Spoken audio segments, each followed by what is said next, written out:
அவங்க 1 மணிக்குள்ள கேட்டாங்களே, ரெடி பண்ணிட்டீங்களா? இதோ ரெடி ஆகிட்டே இருக்கு. ஒன்றும் இல்லைப்பா, இன்னைக்கு வந்து பார்த்தீங்கன்னா மட்டன் சிக்கன் வந்து ஒரு ஆர்டர் கிடைச்சிருக்குது. ஐ மீன் அவங்க நம்ம பக்கத்தில் இருக்கவங்க தான். அவங்க வந்து என்ன சொன்னாங்கன்னா, அவங்க தோட்டத்தில் வந்து நாட்டுக்கோழி வாங்கி, இதை பாருங்க, நாட்டுக்கோழி வாங்கி கட் பண்ணி அவங்களே கொடுத்துட்டாங்க. இது வந்து மட்டன் குழம்பு, நாட்டுக்கோழி பெப்பர் ஃப்ரை. இது பாருங்க, ஸ்பைசஸ்லாம் வறுத்து அரைச்சி செய்ய போகிற நாட்டுக்கோழி பெப்பர் ஃப்ரை. அது மட்டும் இல்லாமல் மட்டன் குழம்பு கேட்டாங்க. சரி, ஓகே, அதுதான் நான் வந்து ரெடி பண்ணிட்டு இருக்கேன்.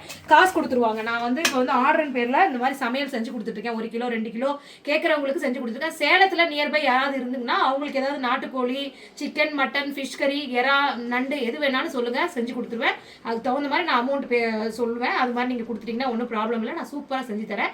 அவங்க கேட்டிருக்காங்க, இன்னைக்கு முதல் ஆர்டர் இன்னைக்கு கேட்டிருக்காங்க, நான் செஞ்சு கொடுக்குறேன். அதுதான் இன்னைக்கு நம்ம வீட்டில் செஞ்சுட்டு இருக்கேன். வேலை ஹரிபரியாக போயிட்டு இருக்கேன். பாருங்க, கிச்சன் எப்படி இருக்குன்னு பாருங்க.